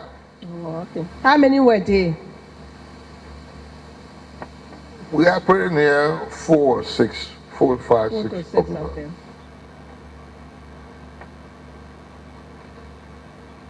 They were ranked between, as I say, major and lieutenant colonels. During the investigation, was there any admittance? Did they admit to? I was not investigating them now. Oh, NSA was investigating them. Oh, okay. Yeah, So you were not involved I was in not the investigating investigation. Okay. Where were you when Torbo was killed? I said I was on the grounds. You were in a mansion? I was on the grounds. On the grounds. We went from in the mansion. Where on the grounds? I was at the boot going to Cinco. The last boot going to Cinco. I was standing up there. I parked my car there. So it was around what time?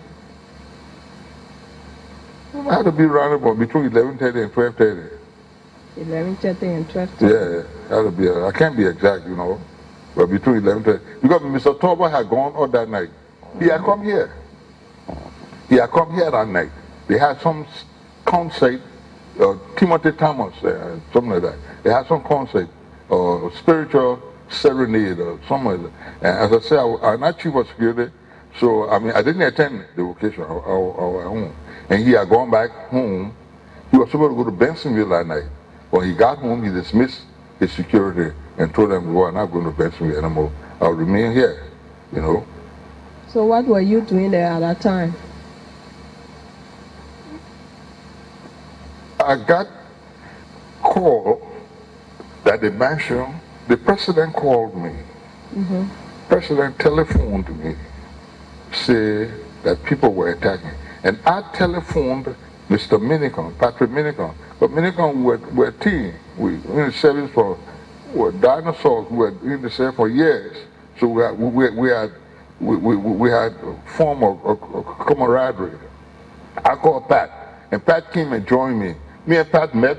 We met TB Annex, Congo Town, and we parked a car there and joined my car. So we rode one car, and we got there. I think we got there. I think it was over because there was a young man, one of my officers.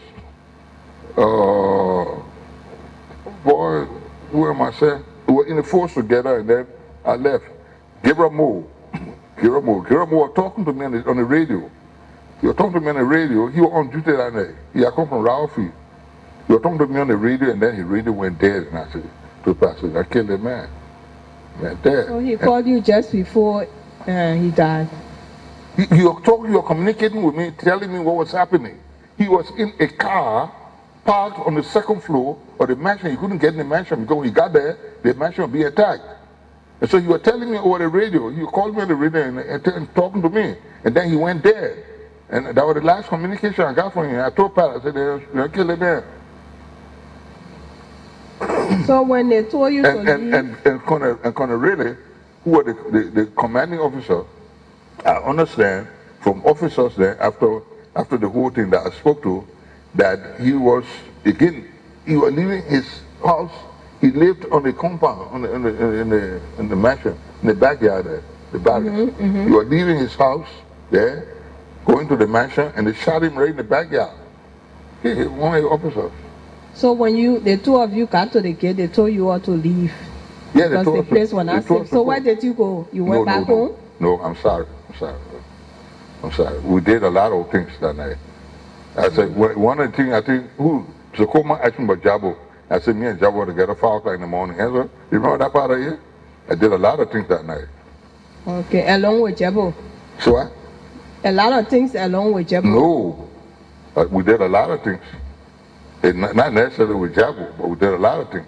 Okay. I mean, if I could have reversed it, I was doing things to reverse it. I understand. Yeah, and Jabo was just a cog on the chessboard. That's all. I was doing a lot of things to reverse it. I talking with foreign governments and all. Okay, thank you so much.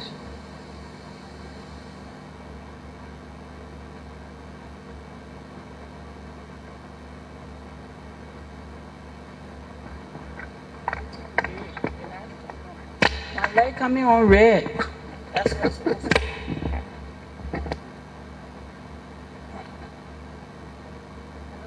Put it on red.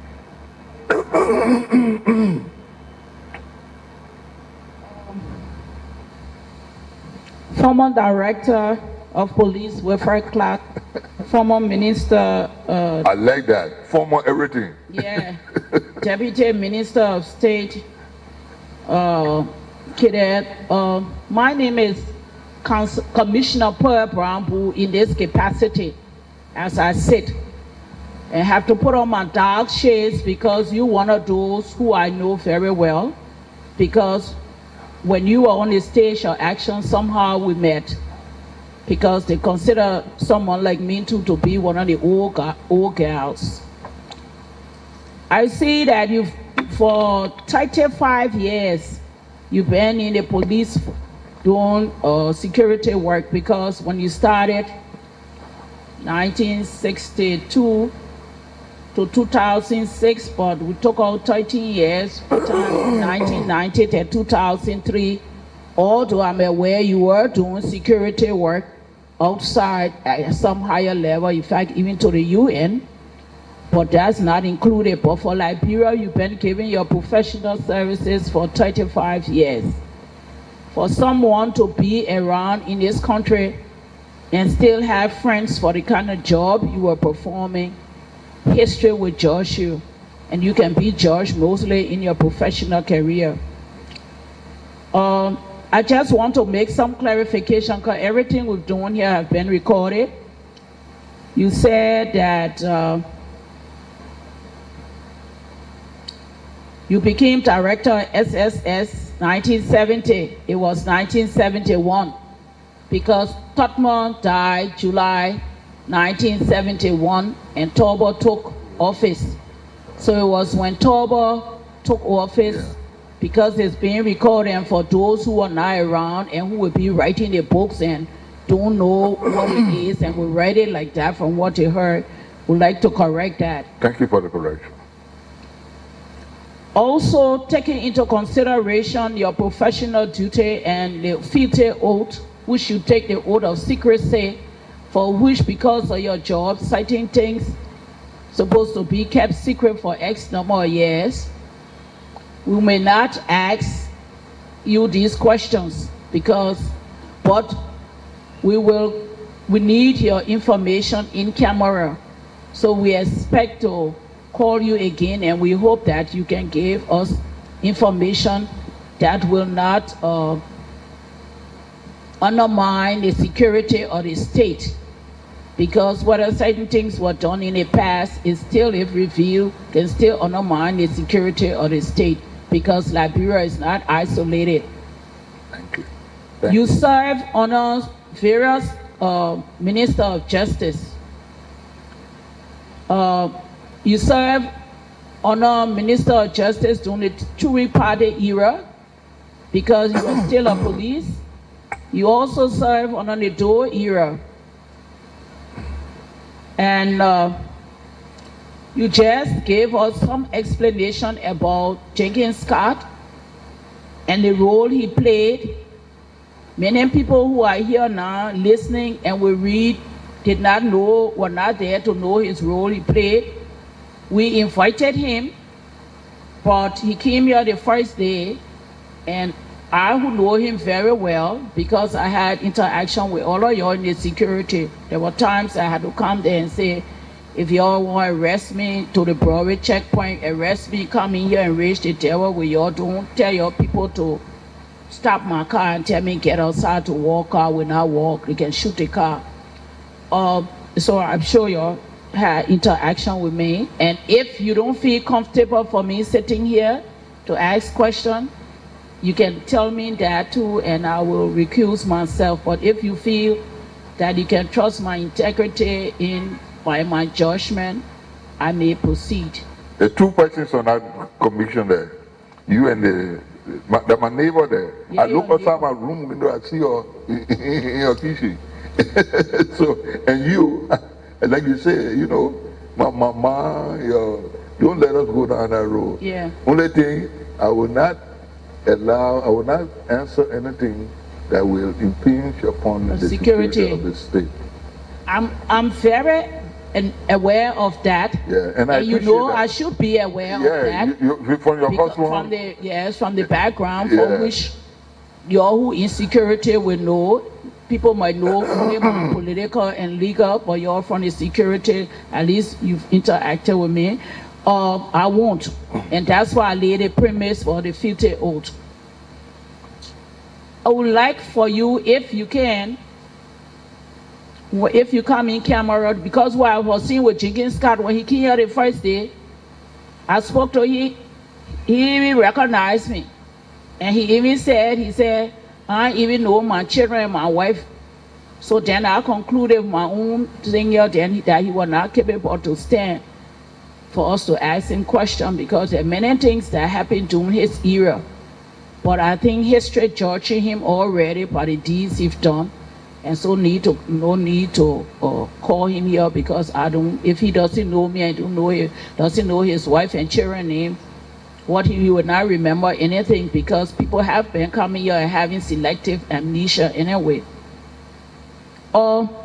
If you like, you can tell us what kind of Minister of Justice that you work on in the 1970s, the late 1979, that came up to the 1979 riot. If you feel you can talk in public, if not, we could have it in private. You talk about Jenkins Scott. You can talk a little more about Chipo, because although you were taken out of jail December 1980, but Chipo was around. I think that Doe himself, they moved him sometimes 81 or 82.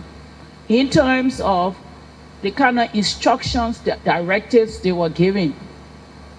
And I think there was another Minister of Justice, Oliver Bright. Oliver Bright. Yeah. James Pierre. Pierre. Lawrence Morgan. Lawrence Morgan. Clarence Simpson. Yeah. Chesson, Joseph Jeff Chesson. Yeah, I work on all of them. Winston Tubman, that's right. Yes, who even carry you with him somewhere in international arena, isn't it? You didn't work with Winston Tubman too in the international arena? Well, we work for the same organization. He was in what they call he was in Bosnia? No. I was in Bosnia. Somalia?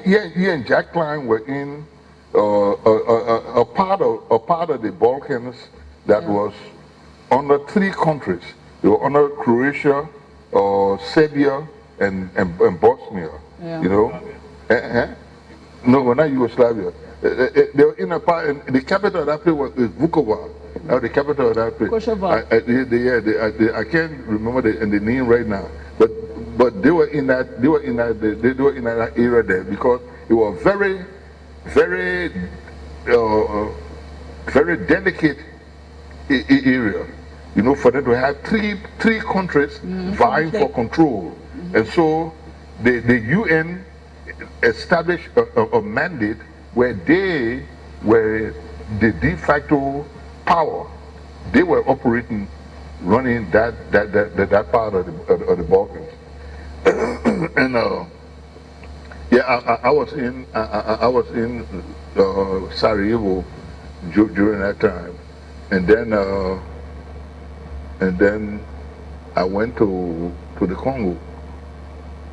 No, I went to Briscoe. From Briscoe, then I went to the Congo. But we're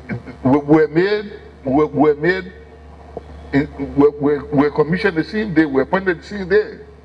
Because Isaac Neplu was Minister of Justice, and Joe Meyer was Chief of Police, and the president fired them and appointed Winston Tubman, Minister of Justice, and Wilfred Clark, Director of Police. And so I was up to Guthrie, as I said, I came down the following morning, and I went to the Minister of Justice. I said, man, the president doesn't know what he's doing. He said, what do you mean? I said, how can the president make you Minister of Justice and make me Director of Police? I said, isn't that right? He said, what do you mean? I said, okay, let's go to the president. So we went to the mansion. And I said, Mr. President, this man here, our mothers were pregnant together in the house. His mom was pregnant. I was born January 10. You were born January 26. We've only seen here the same month. We've been living together from that time until now. We're like brothers. How can you make him Minister of Justice, Minister of Police? It's not right for the country. Winston got angry with me. He said, why, you don't want to work with me? I said, no, not that I want to work with you, but this, our enemies can exploit it. Our enemies tomorrow can go to, look, Mr. President, you got the two brothers there running your security, you know what you're doing? So let me tell him, and let him decide. And then Mr. Doe decided, yeah, okay, then if he let that, so yeah, okay, I know, okay, yeah, you'll work together. All right, thank you, sir. At least the president knew. You see? Okay.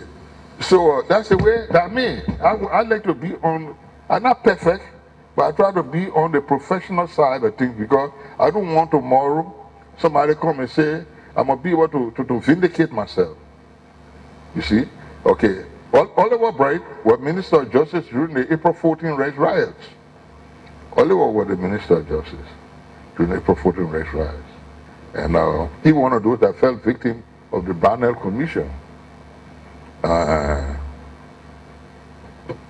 So I work on many ministers.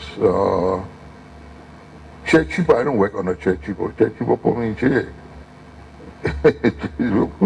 And he said the people say everybody in jail except you and Minigon.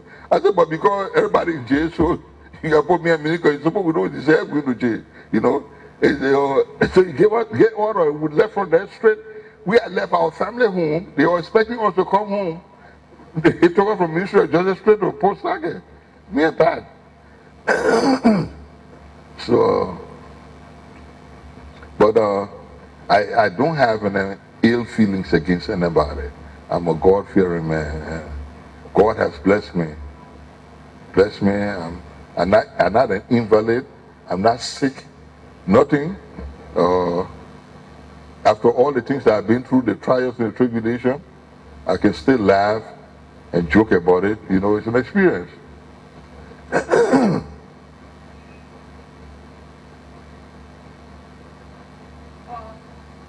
You may answer this question, or you may not if it for security reason. To those who might have felt that the security, you didn't really have a security network, which others realized that you all had, because there was a making of a coup. You know where it was, but just probably people A meeting of the what? A coup. You all were investigating people, but it's just that who were doing it preempted. However, can you say, in reading your paper here, you did mention citing groups of people, organizations, unions, and stuff. Will you say that your security was so good, or did you all have infiltrators within those various organizations who, even during the Doe era, were giving information to the security? Madam, what kind of question are you asking me? No, seriously, no. Let me tell you something now. Let me give you, they call it tradecraft. Yeah. You ever heard the word tradecraft? Yeah. You heard tradecraft, okay. We got access agents. We got agents. We got informers. We got safe houses. We got all kinds of things that we use to collect intelligence. We got managers. Yeah? We put all of that, all those people there. These are human beings and electronic and all of that. Put it into play. Yes. How can we operate? Even the opposition infiltrate our institutions. We got people that work for us that I know were working for us during the Talbot time, who were PPP and were Moja. You see, it was afterward that we found out top officers that they were sympathizers. You see, to those organizations. So yeah, I mean, we got it. That's what they gave us the money for. They didn't give us the money to have party. They gave us the money to infiltrate everywhere. The churches say, oh, we gotta go there because some of the reverend and be talking about that. They got different motives, etc. They leave from there, they go and they under different pressure. You see, now the church is a pressure group. The union is a pressure group. The schools, pressure group. University, pressure group. So all these people here, they come into play. The women, your organization, pressure group. Women, we can't touch them. Women and children, almost untouchable. You see, so we gotta be careful. We gotta treat them with kid gloves. We gotta take time how we handle them. You see, and so we gotta. Someone else, we gotta make love to you, make our girlfriend, and all the kind of to get information out of the organization. And some of the women make you all their boyfriends. Yeah, to hear her talking, I was asleep. Yeah, so yes, it's an operation technique. Thank you very much. We only talking up to 2003, and that's why my question, you just brought it up, that when it comes to security and spending money for security, some money cannot be, you cannot really specify such money because of the security nature or the work security carry on to be able to protect the state. Isn't that correct? They got a security oversight committee. The legislature has a security and intelligence committee. And I don't know how effective they are in Liberia, because with me, they have never, they try to control me, but they cannot, they could not, rather, can no more in the security. I never allowed them, and they had respect for me. But I respected them, and there are certain things that they wanted to know. I would tell them, you guys are 11 on this committee. I cannot talk to 11 of you. Mr. Chairman, please, get one or two of you. You come, let's sit down and talk. I can't talk, but I can't talk because I know some of you people are in the opposition. And I cannot tell you my operation technique. So please, I would like to cooperate with you, but I just can't. And they will understand. Look at this last government. This government was government inclusion. A CPA was drawn out in Accra, where they took these young men out of the forest. They told them to lay down the AK-47s, and we gave you positions in government. We form a government around you. Now, with me, that way out. In my training, and not in my thinking. These people here are outlaws. They fought, they took our arms, they killed people, etc. The young man was sitting down here, you know, all of that. So now, I can't, and then they called me and said, look, can't help us with security. I'm an outsider, total outsider. I was not here, I don't join no political party, I don't join no faction, nothing. I got to work with these people. Minister of Finance, Minister of Justice, Foreign Minister, you name them, all of them, from different factions. I'm the only outsider. I don't manage it. Difficult, very difficult. The NTLA, NTGA, what they call NTLA, yeah, the transition legislature. The people there, the same kind of people. And they're calling me, tell me, but you want me to commit suicide? You want me to tell you that I got people spying on you? That what you want me to tell you? I'm sorry, I can't do it. So, but I managed the security for 2 years as an outsider. I managed it for 2 years. We had demobilization. We had disarmament. We had voter registration. We had election. We had election runoff.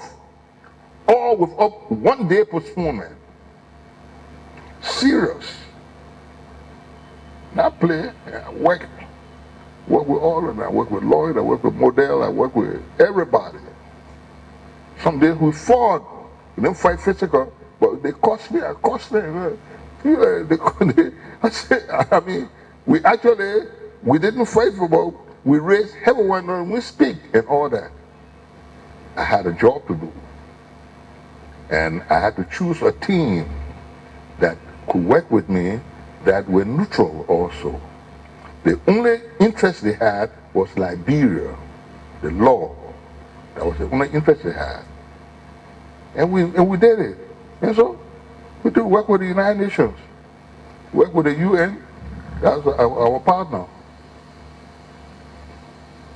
You even had the formation of the Truth and Reconciliation Commission, for which now we are fighting and trying to come up with a result that will bring peace, justice, and reconciliation to this country. And thank you for coming to be part of this process. And I'm sure the chairman will ask you for your last word before he gave his statement or questioning. And thank you very much. Thank you, thank you, thank you. Thank you again, sir, for your presentation and responses to our questions. I just want to ask a few little questions. And one has to relate to the Cold War. The Cold War, you alluded to the existence of the Cold War and the non-alignment posture of our president at the time. Were you suggesting that those two situations influenced or impacted the situation that resulted to the coup? Yeah, it had great influence on it. I can say unequivocally it had look, let me tell you, the night of the coup, our foreign minister, Cecil Dennis, went to the American embassy, they closed the gate in his face. A wrong international law founds against that. This man was going there, his life was being threatened. He went there for protection, and they closed the gate in his face. Why? Because he was Mr. Torbert's agent. He was Mr. Torbert's point man. They closed the gate in the man's face. They didn't allow that, and they caused that man death. You know what I mean? I mean, that's an example right there. Why? Cecil, everybody had respect for Cecil. It was an effective foreign minister. You also said that our army was well trained. See what? The army at the time, we had a good army, was well trained. Yeah, we had good officers. Good officers. Well, let me tell you something. April 14, 1979, the army broke every law in the book. They broke every law in the book. Right now where I'm sitting, believe me, if I was in authority, I won't want any army. I got confidence in no army. I'm telling you, I will build up a police force, a security organization that will replace the army. Because the army violated every law, all the oaths. They violated it. April 14, 1979. You understand? All right. So, I went to the president. I wrote him a report. Look, we got to revamp the army. We got some good officers in the army. And I made a recommendation. I work with the U.S. military mission. And we came together with a cadre of officers, well-trained officers, all the dossier, everything we added. That I went to the president. Belly Holo was Minister of National Defense. When I looked, the president appointed Frank Smith, Chief of Staff. He appointed Frank Smith. So I said, damn, all the people I recommend that Frank Smith, you appoint, why? The answer they gave me, I'm telling you the truth. You know, and who was Frank Smith? You know him? Frank Smith was a pilot. He used to fly one propeller plane down the coast. He had to look at the coastline. He couldn't even read a damn compass. You understand me? He couldn't read a compass. He had to look at the coast to fly to Cape Town, to fly to Sino, look at the coastline. You understand? That's the man they took from there and they made him Chief of Staff. And when they asked him why, the answer they gave me, I won't repeat it here. But you know, we had qualified men, qualified soldiers, well-trained, people that had been U.S. military, U.S. Naval Academy, your Commanding General Staff College. As I said, many of the boys there, we had similar training and all of that. Good officers.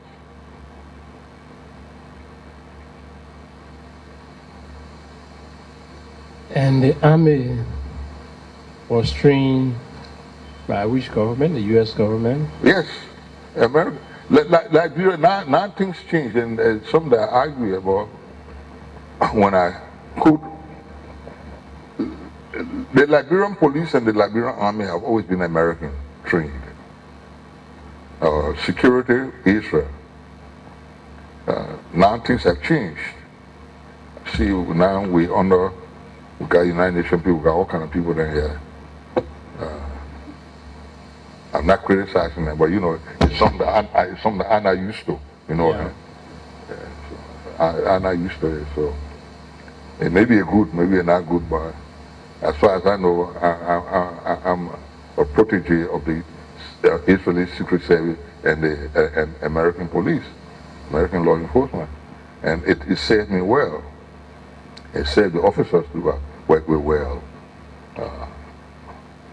Was Jebo a member of the officers' corps of the army? So what? Jebo. Yeah. He was opposed- a ranger. You one of the first rangers trained to be trained as a ranger in Fort Bragg, North Carolina. Whoa. That's superb training. You want to go there. He was a ranger. Animal. And he opposed the coup. What? He was opposed to the coup by non-commissioned officers. I can testify to that. He was anti that. And at that time, there were some non-commissioned officers who were undergoing investigation for the same thing the non-commissioned officers did. No, you lost me there. At the time, there were commissioned officers who were undergoing investigation. Yes. But Jabo was not one of them. That was a good officer. Let me tell you something. I was coordinator for the UN, for the OAU. So my headquarters, every time I moved out to the village there, Jebo was the senior military officer assigned to me. So I remember He got drunk. He got drunk one day. Because we were working hard, we had been there for about 10 days, then living off of that place there. The only time we should go to our home were to get changing clothes or things like that. So we're out there. So he had been there working. He got a little bit of alcohol and things like that. He was a little bit tipsy. And he came to the gate and they would stop him and start raising hell. So I went there. I said, okay. I said, Major, look, go home. Give me your radio. Go home, sleep. Come back tomorrow morning. He left. Came out the next morning. I thought you were going to be pissed off.